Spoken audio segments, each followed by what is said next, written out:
Уважаемые граждане России, дорогие друзья, тема моего выступления – события на Украине.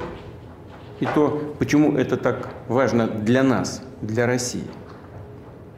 Конечно, мое обращение адресовано и нашим соотечественникам на Украине. Говорить придется обстоятельно и подробно. Вопрос очень серьезный. В Донбассе вновь приобрела критический, острый характер. И сегодня обращаюсь к вам напрямую, чтобы не только дать оценку происходящему, но и проинформировать вас о принимаемых решениях, о возможных дальнейших шагах на этом направлении. Еще раз подчеркну, что Украина для нас – это не просто соседняя страна. Это неотъемлемая часть нашей собственной истории, культуры, духовного пространства. Это наши товарищи, близкие, среди которых не только коллеги, друзья, бывшие сослуживцы, но и родственники. Люди, связанные с нами кровными семейными узами. Издавна жители юго-западных исторических древнерусских земель называли себя русскими и православными. Так было и до XVII века, когда часть этих территорий воссоединилась с российским государством, и после. Нам кажется, что в принципе мы все об этом знаем, что речь идет об общеизвестных фактах. Вместе с тем, для понимания того, что же все-таки сегодня происходит, для объяснения мотивов действий России и тех целей, которые мы перед собой ставим, нужно хотя бы несколько слов сказать об истории вопроса. Итак, начну с того, что современная Украина целиком и полностью была создана Россией. Точнее, большевистской, коммунистической Россией. Этот процесс начался практически сразу после революции 1917 года.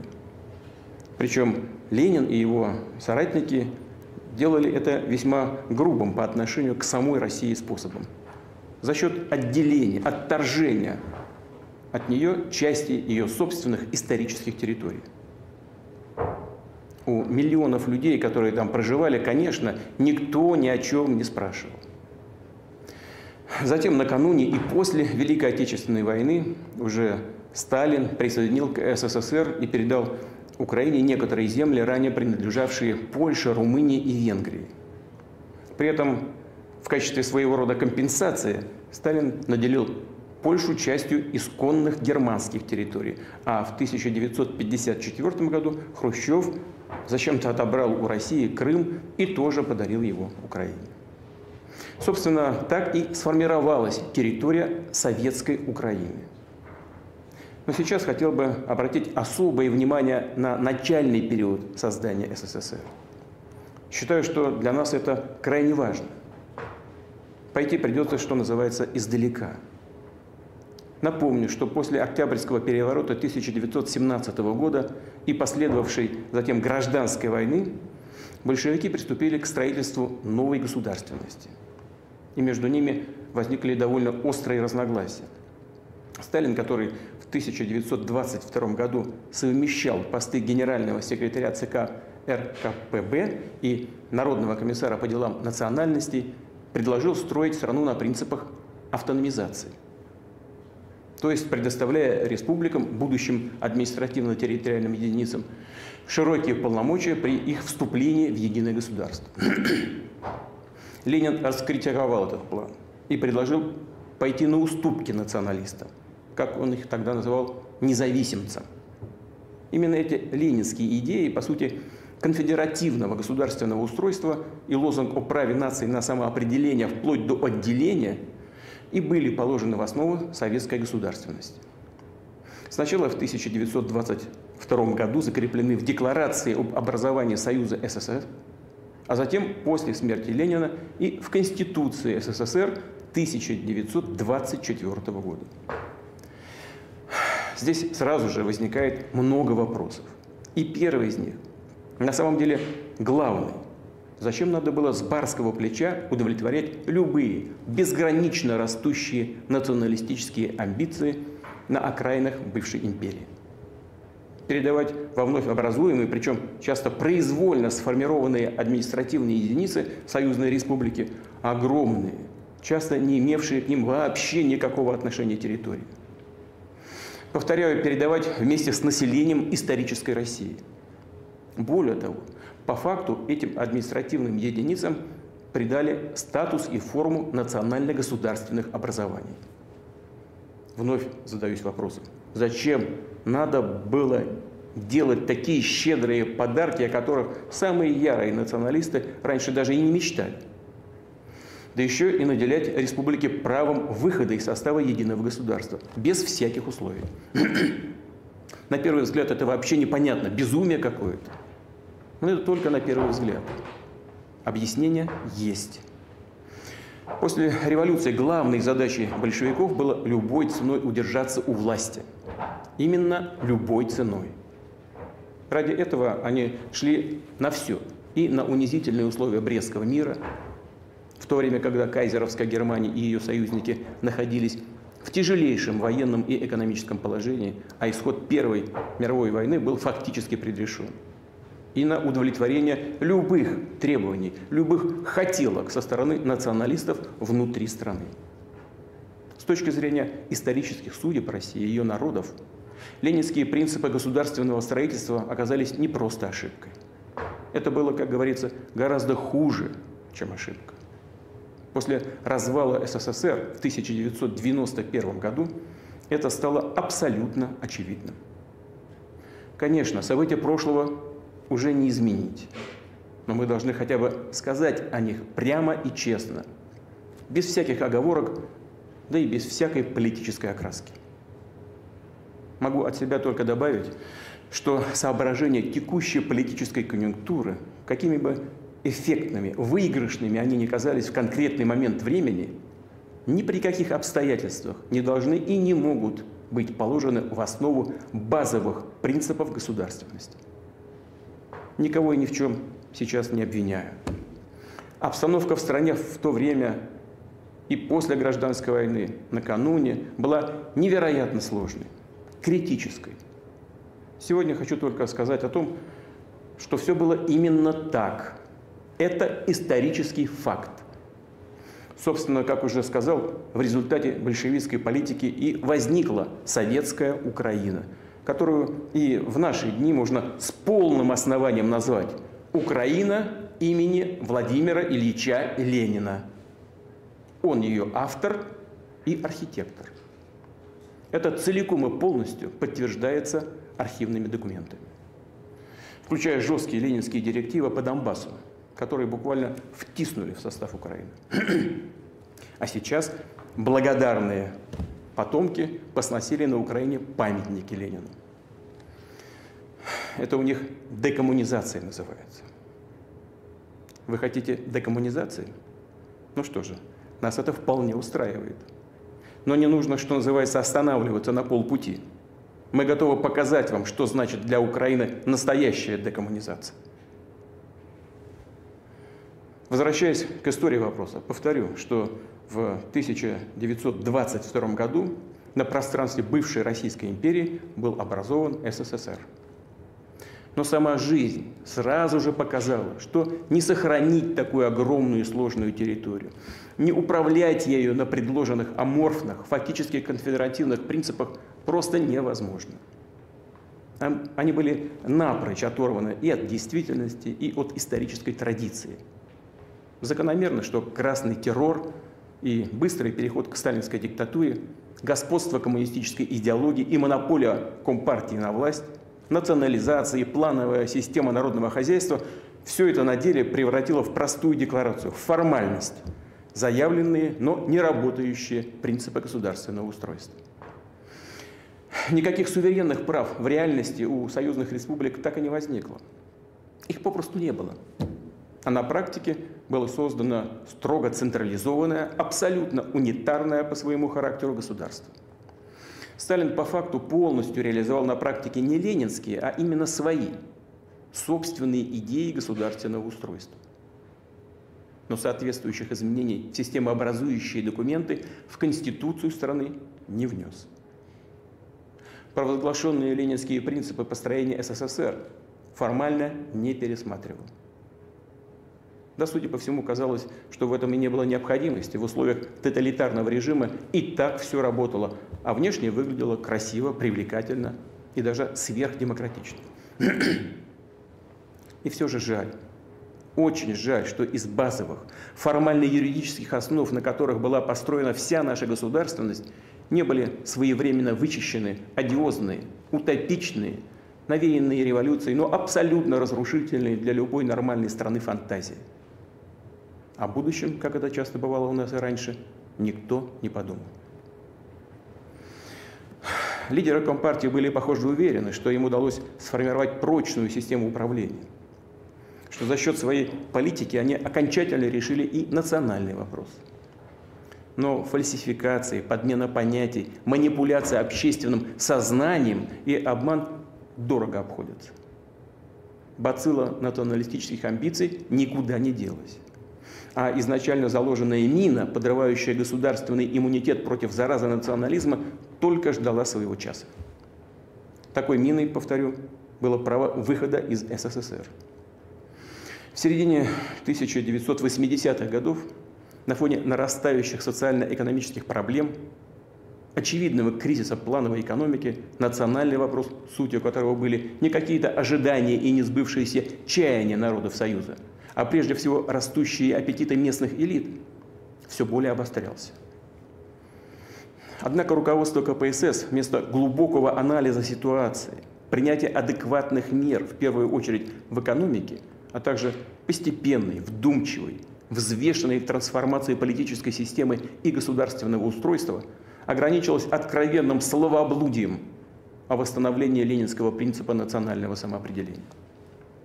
Более того, в ходе развернувшейся борьбы за власть внутри самой Компартии, каждая из противоборствующих сторон с целью расширить базу поддержки стала бездумно стимулировать, поощрять националистические настроения. Играть на них, обещая своим потенциальным сторонникам все, что они только пожелают.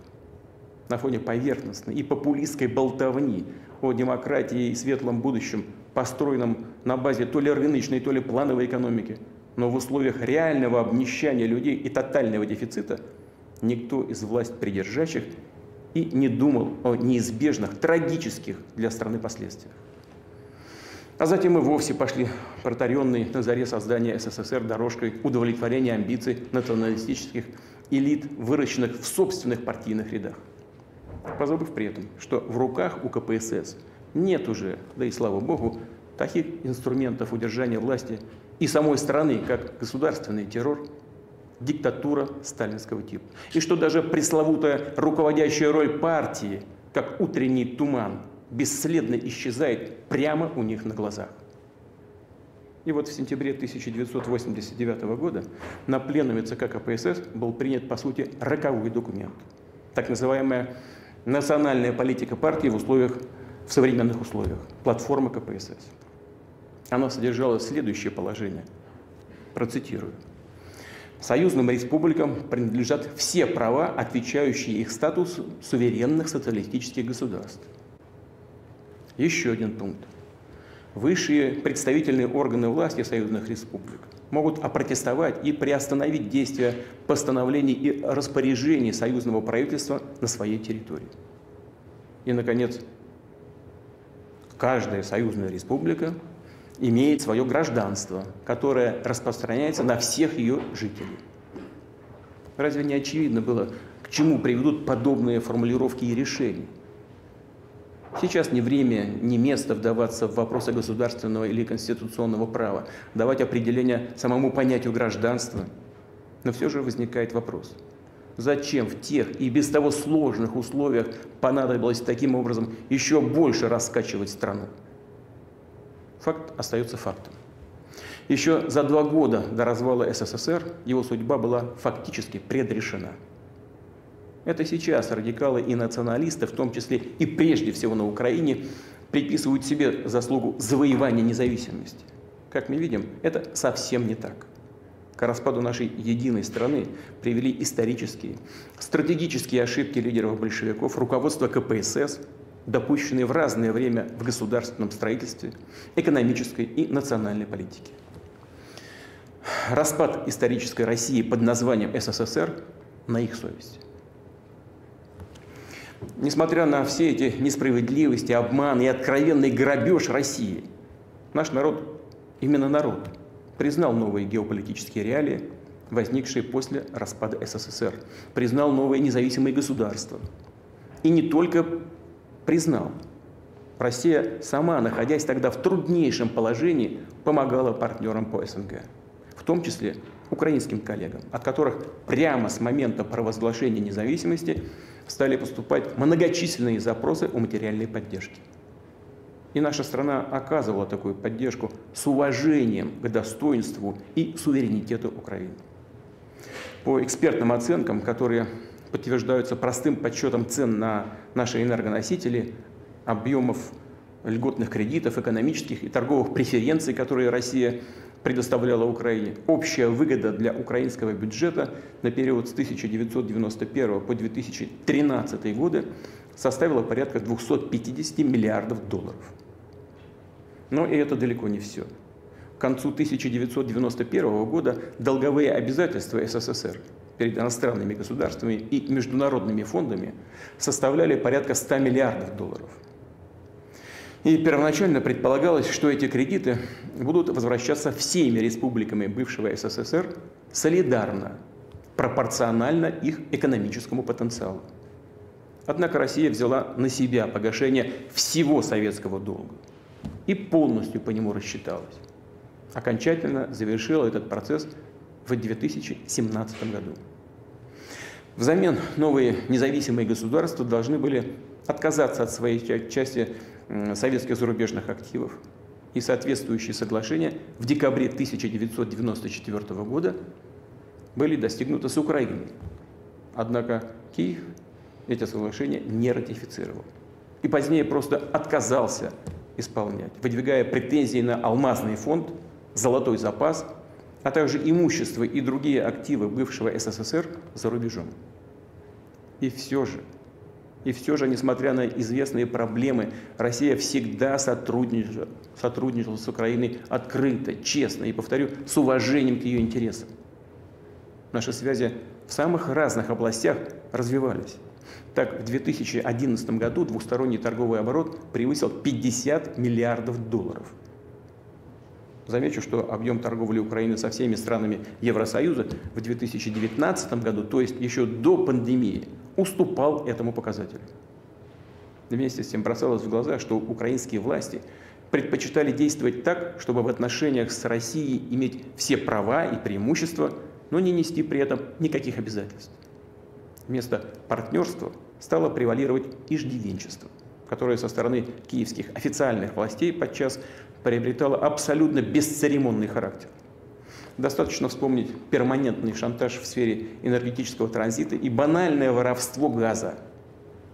Добавлю, что в Киеве пытались использовать диалог с Россией как предлог для торга с Западом, шантажировали его сближением с Москвой, выбивая для себя преференции. Мол, в противном случае будет расти российское влияние на Украине. При этом украинские власти изначально, хочу это подчеркнуть, именно с первых шагов стали строить свою государственность на отрицании всего, что нас объединяет. Стремились исковеркать сознание, историческую память миллионов людей, целых поколений, живущих на Украине. Неудивительно, что украинское общество столкнулось с ростом крайнего национализма, который быстро приобрел форму агрессивной русофобии и неонацизма. Отсюда и участие украинских националистов и неонацистов в бандах террористов на Северном Кавказе. Все громче звучащие территориальные претензии к России. Свою роль сыграли и внешние силы, которые с помощью разветвленной сети НКО и спецслужб выращивали на Украине свою клиентуру и продвигали ее представителей во власть. Важно понимать и то, что Украина, по сути, никогда не имела устойчивой традиции своей подлинной государственности. И начиная с 1991 года пошла по пути механического копирования чужих моделей, оторванных как от истории, так и от украинских реалий. Политические и государственные институты постоянно перекраивались в угоду быстро сформировавшихся кланов с их собственными корыстными интересами, не имеющими ничего общего с интересами народа Украины. Весь смысл так называемого прозападного цивилизационного выбора украинской олигархической власти заключался и заключается не в том, чтобы создать лучшие условия для благополучия народа, а в том, чтобы, подобострастно оказывая услуги геополитическим соперникам России, сохранить миллиарды долларов, украденные у украинцев и спрятанные олигархами на счетах в западных банках. Одни промышленные финансовые группы, взятые ими на содержание партии и политики, изначально опирались на националистов и радикалов. Другие на словах выступали за добрые отношения с Россией, за культурное и языковое многообразие. И приходили к власти с помощью голосов граждан, которые искренне поддерживали такие устремления, в том числе и миллионов жителей Юго-Востока. Но получив посты, должности, они тут же предавали своих избирателей, отказывались от своих предвыборных обещаний, а реальную политику проводили под диктовку радикалов, подчас преследуя своих вчерашних союзников, те общественные организации, которые выступали за двуязычие, за сотрудничество с Россией. Пользовались тем, что люди, поддержавшие их, как правило, законопослушные, умеренных взглядов, привыкшие доверять власти, и они, в отличие от радикалов, не будут проявлять агрессию, прибегать к незаконным действиям. В свою очередь, радикалы наглели, их претензии год за годом росли. Им оказалось нетрудно раз за разом навязывать свою волю слабой власти, которая сама была поражена вирусом национализма и коррупции, и искусно подменяла истинные культурные, экономические, социальные интересы народа, реальный суверенитет Украины разного рода спекуляциями на национальной почве и внешней этнографической атрибутикой. Устойчивой государственности на Украине так и не сложилось. А политические выборные процедуры служат лишь прикрытием, ширмой для передела власти и собственности между различными олигархическими кланами. Коррупция, которая без сомнения является вызовом и проблемой для многих стран, в том числе и для России, на Украине приобрела какой-то уже особый характер. Она буквально пропитала, разъела украинскую государственность, всю систему, все ветви власти. Радикалы воспользовались справедливым недовольством людей, оседлали протест и в 2014 году довели Майдан до государственного переворота. При этом они получали прямое содействие со стороны зарубежных государств. По имеющимся данным, материальная поддержка так называемого протестного лагеря на площади Независимости в Киеве со стороны посольства США составляла $1 миллион в день. Дополнительные весьма крупные суммы в наглую переводились прямо на банковские счета лидеров оппозиции. И речь шла о десятках миллионов долларов. А сколько в итоге получили действительно пострадавшие люди? Семьи тех, кто погиб в столкновениях, спровоцированных на улицах и площадях Киева, в других городах. Об этом лучше не спрашивать. Радикалы, захватившие власть, организовали преследование, настоящий террор в отношении тех, кто выступал против антиконституционных действий. Над политиками, журналистами, общественными деятелями издевались, их публично унижали.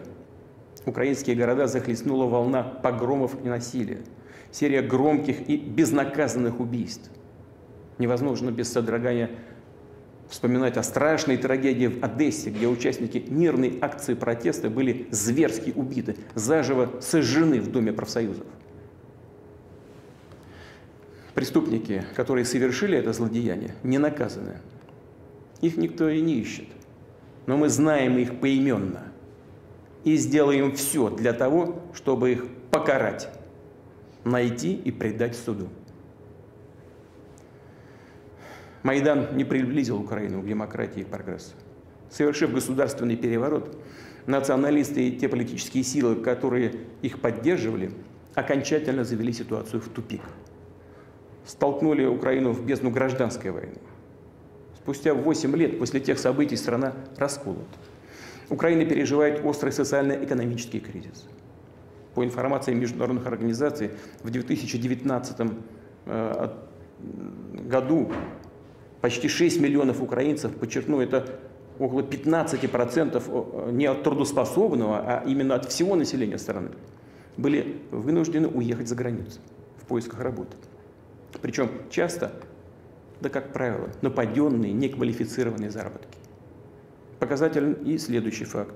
С 2020 года в условиях пандемии страну покинуло свыше 60 тысяч врачей и других медработников.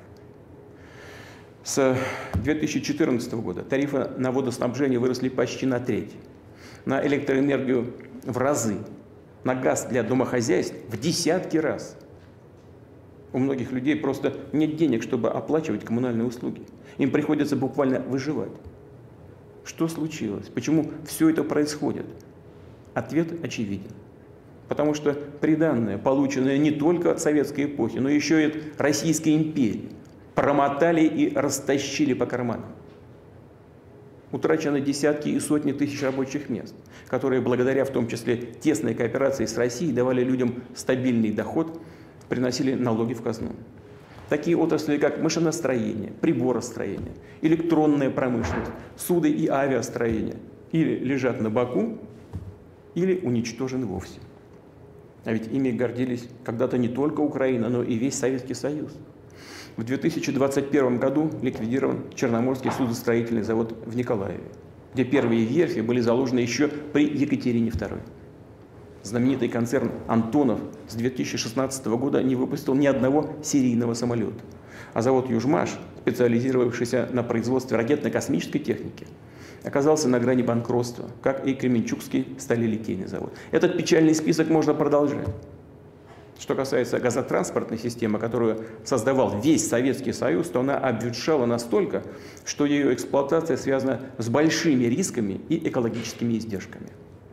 И в этой связи возникает вопрос. Бедность, безысходность, утеря промышленного и технологического потенциала – это и есть тот самый прозападный цивилизационный выбор, которым уже многие годы дурачат и оболванивают миллионы людей, обещая им райские кущи.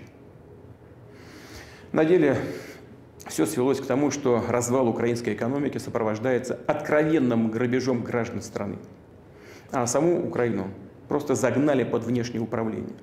Оно осуществляется не только по указке из западных столиц, но и, что называется, непосредственно на месте, через целую сеть зарубежных советников, НКО и других институтов, развернутую на Украине. Они оказывают прямое влияние на все важнейшие кадровые решения, на все ветви и уровни власти, от центральной и даже до муниципальной, на основные госкомпании и корпорации, включая «Нафтогаз», «Укрэнерго», «Украинскую железную дорогу», «Укроборонпром», «Укрпочту», администрацию морских портов Украины. Независимого суда на Украине попросту нет. По требованию Запада киевские власти отдали представителям международных организаций преимущественное право отбора членов высших судебных органов, Совета правосудия и квалификационной комиссии судей. Кроме того, через свое посольство США напрямую контролирует Национальное агентство по предотвращению коррупции, Национальное антикоррупционное бюро, специализированную антикоррупционную прокуратуру и Высший антикоррупционный суд. Делается все это под благовидным предлогом для повышения эффективности борьбы с коррупцией. Ну хорошо. А результат это где? Коррупция как цвела пышным цветом, так и цветет. Пуще прежнего. В курсе ли всех этих управленческих методов сами украинцы? Понимают ли, что их страна находится даже не под политическим и экономическим протекторатом, а сведена до уровня колонии с марионеточным режимом? Приватизация государства привела к тому, что власть, которая называет себя властью патриотов, утратила национальный характер и последовательно ведет дело к полной десуверенизации страны. Продолжается курс на дерусификацию и принудительную ассимиляцию. Верховная Рада безостановочно выпускает все новые дискриминационные акты. Уже действует закон о так называемых коренных народах. Людям, которые считают себя русскими и хотели бы сохранить свою идентичность, язык, культуру, прямо дали понять, что на Украине они чужие. В соответствии с законами об образовании и о функционировании украинского языка, как государственного, русский язык изгоняется из школ, из всех публичных сфер, вплоть до обычных магазинов. Закон о так называемой люстрации, очищении власти, позволил разобраться с неугодными государственными служащими. Плодятся акты, которые дают украинским силовым структурам основания для жесткого подавления свободы слова, инакомыслия, для преследования оппозиции. В мире известна печальная практика односторонних нелегитимных санкций против других государств, зарубежных физических и юридических лиц. На Украине перещеголяли своих западных кураторов и изобрели такой инструмент, как санкции против собственных граждан, предприятий, телеканалов, других СМИ и даже депутатов парламента. В Киеве продолжают готовить расправу и над Украинской православной церковью Московского патриархата. И это не эмоциональная оценка. Об этом говорят конкретные решения и документы. Трагедию церковного раскола власти Украины цинично превратили в инструмент государственной политики. Нынешнее руководство страны не реагирует на просьбы граждан Украины отменить законы, ущемляющие права верующих. Более того, в Раде зарегистрированы новые законопроекты, направленные против духовенства и миллионов прихожан Украинской православной церкви Московского патриархата. Отдельно скажу о Крыме. Жители полуострова свой свободный выбор сделали – быть вместе с Россией. Этой четкой, ясной воле людей киевским властям нечего противопоставить. Поэтому ставка делается на агрессивные действия, на активизацию ячеек экстремистов, в том числе радикальных исламских организаций, на запруску диверсионных групп для совершения террористических актов на объектах критически важной инфраструктуры, для похищения граждан России. И у нас есть прямые доказательства, что такие агрессивные действия проводятся при поддержке зарубежных спецслужб. В марте 2021 года Украина приняла новую военную стратегию. Этот документ практически целиком посвящен противостоянию с Россией. Ставит целью втягивание иностранных государств в конфликт с нашей страной. Стратегия предлагает организацию в российском Крыму и на территории Донбасса, по сути, террористического подполья. В ней прописаны и контуры предполагаемой войны. А закончиться она должна, как мнится сегодняшним киевским стратегам, далее процитирую, при содействии международного сообщества на выгодных для Украины условиях. А также, как выражаются сегодня в Киеве, тоже привожу здесь цитату. Повнимательнее слушайтесь, пожалуйста. При военной поддержке мировым сообществом в геополитическом противостоянии с Российской Федерацией. По сути, это не что иное, как подготовка к боевым действиям против нашей страны, против России. Мы также знаем, что уже прозвучали заявления о том, что Украина собирается создать собственное ядерное оружие. И это не пустая бравада. Украина действительно располагает еще советскими ядерными технологиями и средствами доставки такого оружия, включая авиацию, а также оперативно-тактические ракеты .У, тоже еще советской конструкции, дальность которых превышает 100 километров. Но сделают и больше. Это вопрос только времени. Задело советского времени есть. Таким образом, обзавестись тактическим ядерным оружием Украине будет гораздо проще, чем некоторым другим государствам, не буду сейчас их называть, фактически ведущим такие разработки. Особенно в случае технологической поддержки из-за рубежа. И этого тоже мы не должны исключать. С появлением у Украины оружия массового поражения ситуация в мире, в Европе, особенно для нас, для России, изменится самым кардинальным образом. Мы не можем не реагировать на эту реальную опасность. Тем более, повторю, что западные покровители могут посодействовать появлению на Украине такого оружия, чтобы создать еще одну угрозу для нашей страны. Мы же видим, как настойчиво осуществляется военная накачка киевского режима. Только США, начиная с 2014 года, направили на эти цели миллиарды долларов, включая поставки вооружения, снаряжения, обучение специалистов. В последние месяцы западное оружие идет на Украину просто, беспрерывным потоком, демонстративно, на глазах у всего мира. Деятельностью вооруженных сил и спецслужб Украины руководят иностранные советники. Мы это хорошо знаем. В последние годы под предлогом учений на территории Украины практически постоянно присутствовали военные контингенты стран НАТО. Система управления украинскими войсками уже интегрирована с натовскими.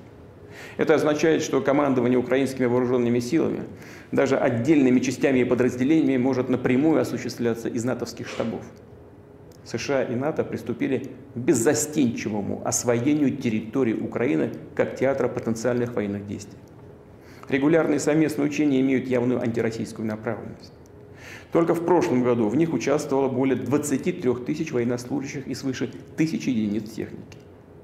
Уже принят закон о допуске в 2022 году вооруженных сил других государств на территории Украины для участия в многонациональных учениях. Понятно, что речь прежде всего о войсках НАТО.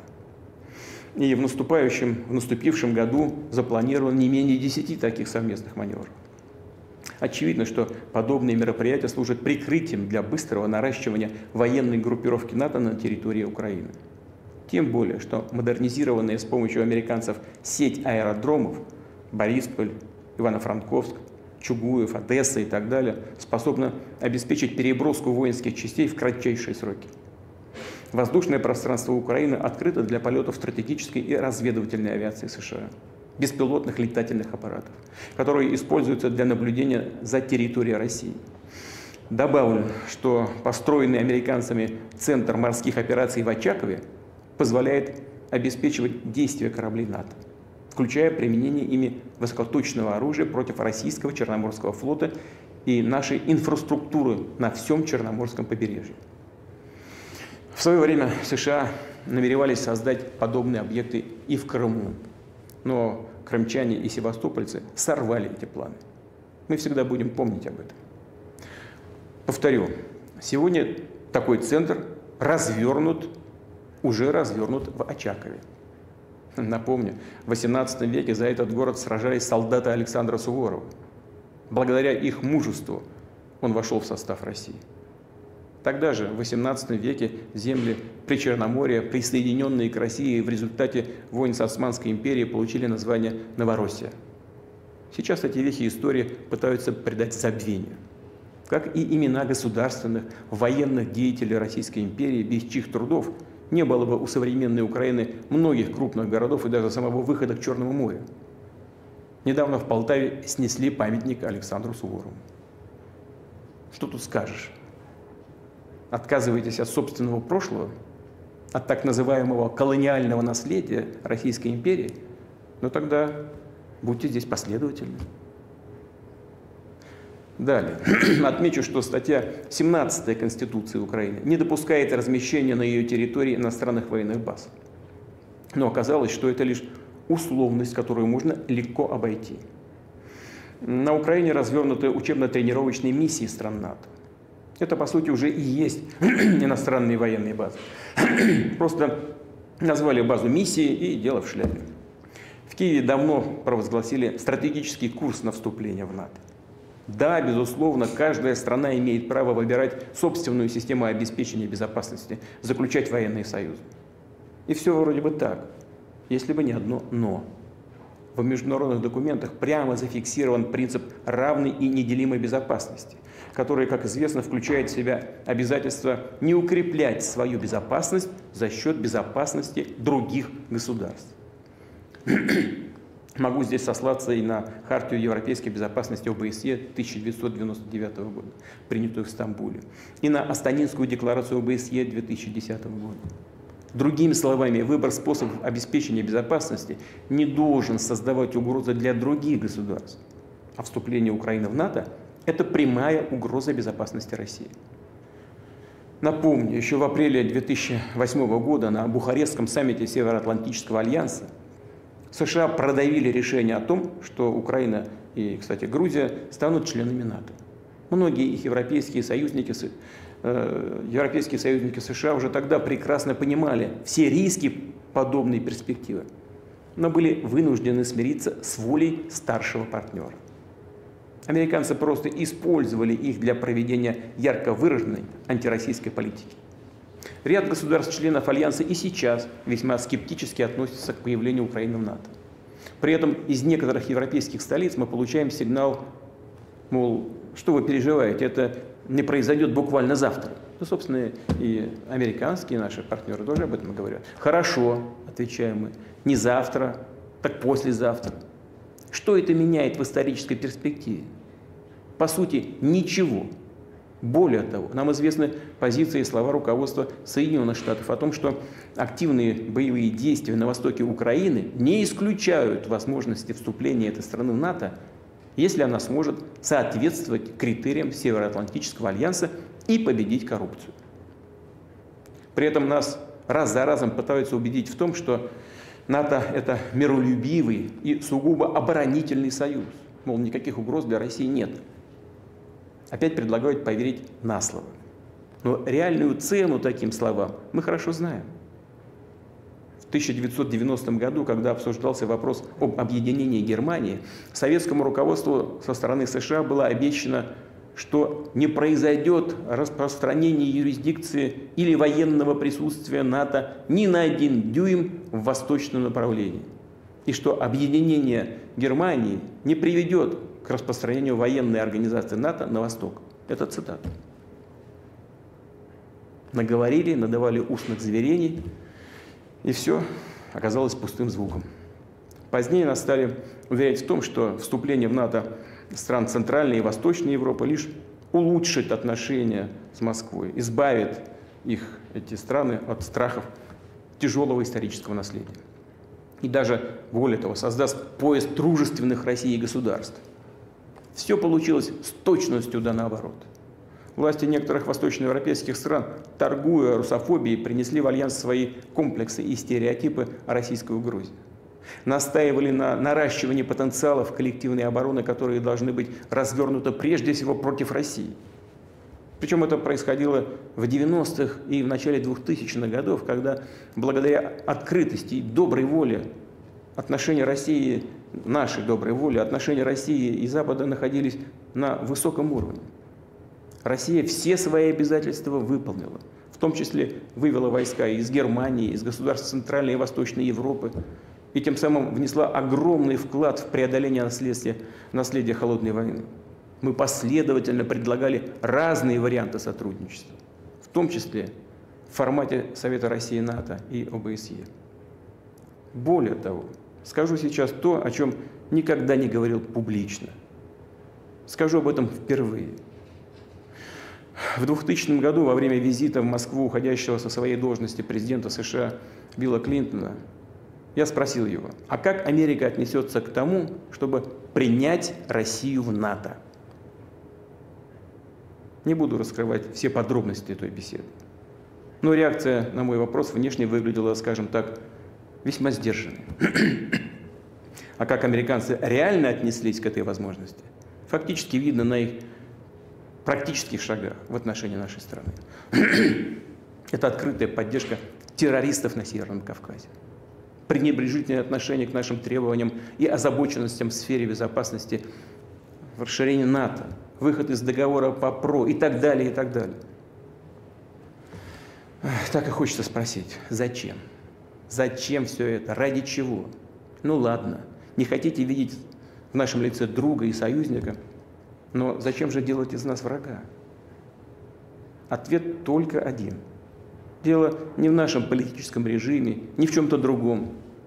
Просто им не нужна такая большая, самостоятельная страна, как Россия. В этом ответ на все вопросы. Это и есть источник традиционной американской политики на российском направлении. Отсюда и отношение ко всем нашим предложениям в сфере безопасности. Сегодня достаточно одного взгляда на карту, чтобы увидеть, как западные страны сдержали обещание не допустить продвижения НАТО на восток. Попросту обманули. Мы получили одну за другой 5 волн расширения НАТО. В 1999 году в альянс были приняты Польша, Чехия, Венгрия. В 2004 году Болгария, Эстония, Латвия, Литва, Румыния, Словакия и Словения. В 2009 Албания и Хорватия. В 2017 Черногория. В 2020 Северная Македония. В результате альянс, его военная инфраструктура вышли непосредственно к границам России. Это и стало одной из ключевых причин кризиса евробезопасности. Самым негативным образом сказалось на всей системе международных отношений, привело к утрате взаимного доверия. Ситуация продолжает деградировать, в том числе в стратегической сфере. так в Румынии и Польше в рамках проекта США по созданию глобальной ПРО разворачиваются позиционные районы для противоракет. Хорошо известно, что размещенные здесь пусковые установки могут быть использованы для крылатых ракет «Томагавк», ударных наступательных систем. Кроме того, в США идет разработка универсальной ракеты «Стандарт-6», которая наряду с решением задач противовоздушной и противоракетной обороны может поражать и наземные, и надводные цели. То есть у якобы оборонительной системы ПРО США расширяются и появляются новые наступательные возможности. Имеющаяся у нас информация дает все основания полагать, что вступление Украины в НАТО и последующее развертывание здесь объектов Североатлантического альянса – вопрос предрешенный. Это дело времени. Мы четко понимаем, что при подобном сценарии уровень военных угроз для России кардинально, в разы повысится. И, обращая особое внимание, многократно возрастет опасность именно внезапного удара по нашей стране. Поясню, что в американских документах стратегического планирования, в документах, закреплена возможность так называемого упреждающего удара по ракетным комплексам противника. А кто основной противник для США и НАТО, нам тоже известно. Это Россия. В документах НАТО наша страна официально, прямо объявлена главной угрозой евроатлантической безопасности. И в качестве передового плацдарма для такого удара будет служить Украина. Если бы об этом услышали наши предки, они, наверное, просто бы не поверили. И нам сегодня не хочется в это верить. Но это так. Хочу, чтобы это поняли и в России, и на Украине. Многие украинские аэродромы расположены недалеко от наших границ. Размещенная здесь тактическая авиация НАТО, включая носители высокоточного оружия, сможет поражать нашу территорию на глубину до рубежа Волгоград, Казань, Самара, Астрахань. Развертывание на территории Украины радиолокационных средств разведки позволит НАТО плотно контролировать воздушное пространство России вплоть до Урала. Наконец, после разрыва с Соединенными Штатами договора о ракетах средней и меньшей дальности, Пентагон уже открыто ведет разработку целого ряда ударных средств наземного базирования, в том числе баллистических ракет, способных достигать целей на дистанции до 5500 километров. В случае размещения таких систем на Украине они смогут поражать объекты на всей европейской территории России, а также за Уралом. Подлетное время до Москвы крылатых ракет «Томагавк» составит менее 35 минут, баллистических ракет из района Харькова 7-8 минут, а гиперзвуковых ударных средств 4-5 минут. Это называется, это прямо нож в горло. И они, не сомневаюсь, рассчитывают реализовать эти планы. Так же, как неоднократно делали в прошлые годы, расширяя НАТО на восток, продвигая военную инфраструктуру и технику к российским границам, полностью игнорируя наши озабоченности, протесты и предупреждения. Извините, просто плевали на них и делали все, что хотели, что считали нужным. И, конечно, предполагают также вести себя и дальше, по известной поговорке: собака лает, а караван идет. Скажу сразу, мы на это не соглашались и никогда не согласимся. При этом Россия всегда выступала и выступает за то, чтобы самые сложные проблемы решать политико-дипломатическими методами, за столом переговоров. Мы хорошо понимаем нашу колоссальную ответственность за региональную и глобальную стабильность. Еще в 2008 году Россия выдвинула инициативу о заключении договора о европейской безопасности. Смысл его состоял в том, чтобы ни одно государство и ни одна международная организация в Евроатлантике не могли бы укреплять свою безопасность за счет безопасности других. Однако наше предложение было с порога отвергнуто. Нельзя, дескать, позволить России ограничивать деятельность НАТО. Более того, нам прямо заявили, что юридически обязывающие гарантии безопасности могут иметь только члены Североатлантического альянса. В декабре прошлого года мы передали западным партнерам проект договора между Российской Федерацией и Соединенными Штатами Америки о гарантиях безопасности, а также проект соглашения о мерах обеспечения безопасности Российской Федерации и государств-членов НАТО. В ответ от США и НАТО было много общих слов, содержались и рациональные зерна. Но все это касалось второстепенных моментов и выглядело как попытка замотать вопрос, увести дискуссию в сторону. Мы на это соответствующим образом отреагировали. Подчеркнули, что готовы идти по пути переговоров. Однако при условии, что все вопросы будут рассматриваться в комплексе, пакетом, без отрыва от основных базовых российских предложений. Они содержат 3 ключевых пункта. Первое – это недопущение дальнейшего расширения НАТО. Второе – отказ от размещения альянсом ударных систем вооружений на российских границах. И, наконец, это возврат военного потенциала и инфраструктуры блока в Европе к состоянию 1997 года, когда был подписан основополагающий акт России и НАТО. Как раз эти наши принципиальные предложения проигнорированы. Западные партнеры, повторяю, еще раз озвучили заученные формулировки о том, что каждое государство имеет право свободно выбирать способы обеспечения своей безопасности и вступать в любые военные союзы и альянсы. То есть в их позиции ничего не изменилось. Звучат все те же ссылки на пресловутую политику открытых дверей НАТО. Более того, нас опять пытаются шантажировать. Вновь угрожают санкциями, которые, кстати, я думаю, они все равно будут вводить по мере укрепления суверенитета России и роста мощи наших вооруженных сил. А предлог для очередной санкционной атаки всегда будет найден или попросту сфабрикован. Причем вне зависимости от ситуации на Украине. Цель одна – сдержать развитие России. И они будут это делать, как делали это раньше. Даже вообще без всякого формального предлога. Только потому, что мы есть. И никогда не поступим со своим суверенитетом, национальными интересами и своими ценностями.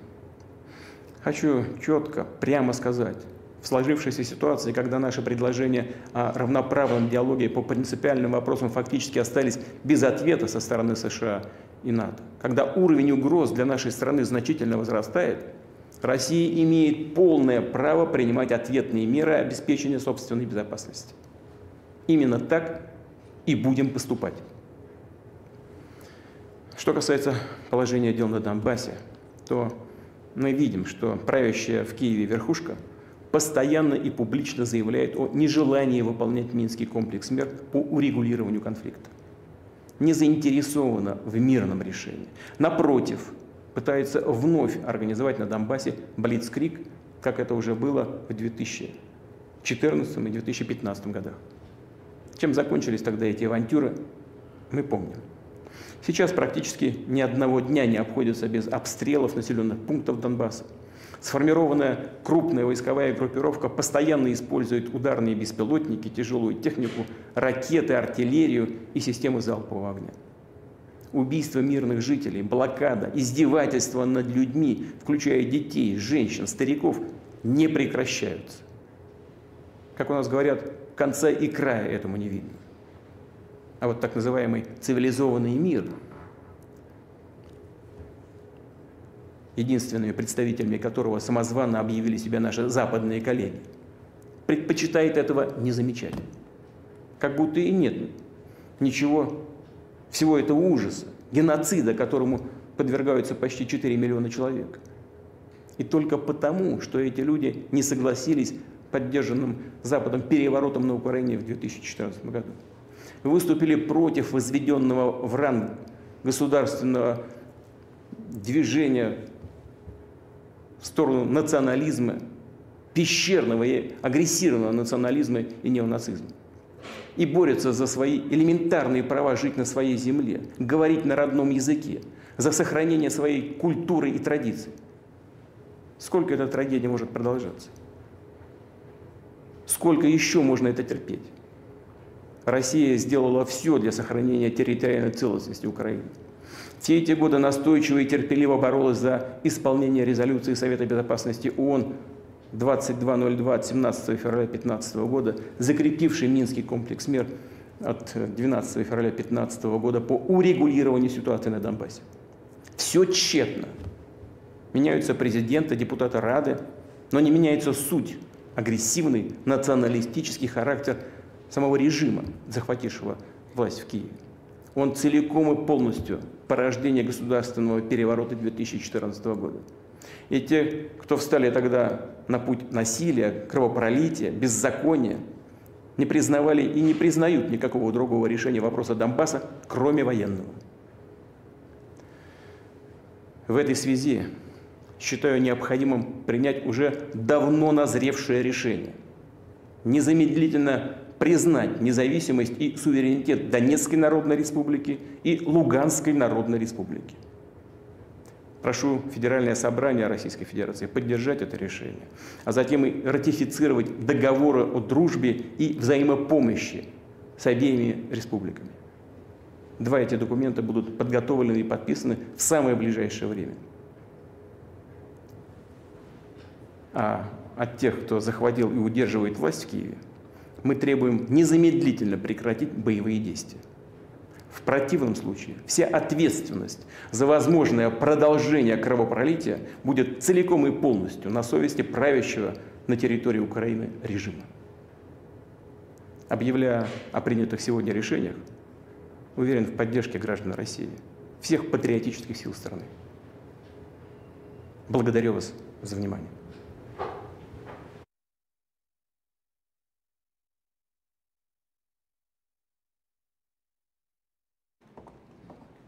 Добрый день, приветствую вас. Пожалуйста. Начинается церемония подписания документов. Президент Российской Федерации Владимир Владимирович Путин подписывает указ президента Российской Федерации о признании Донецкой Народной Республики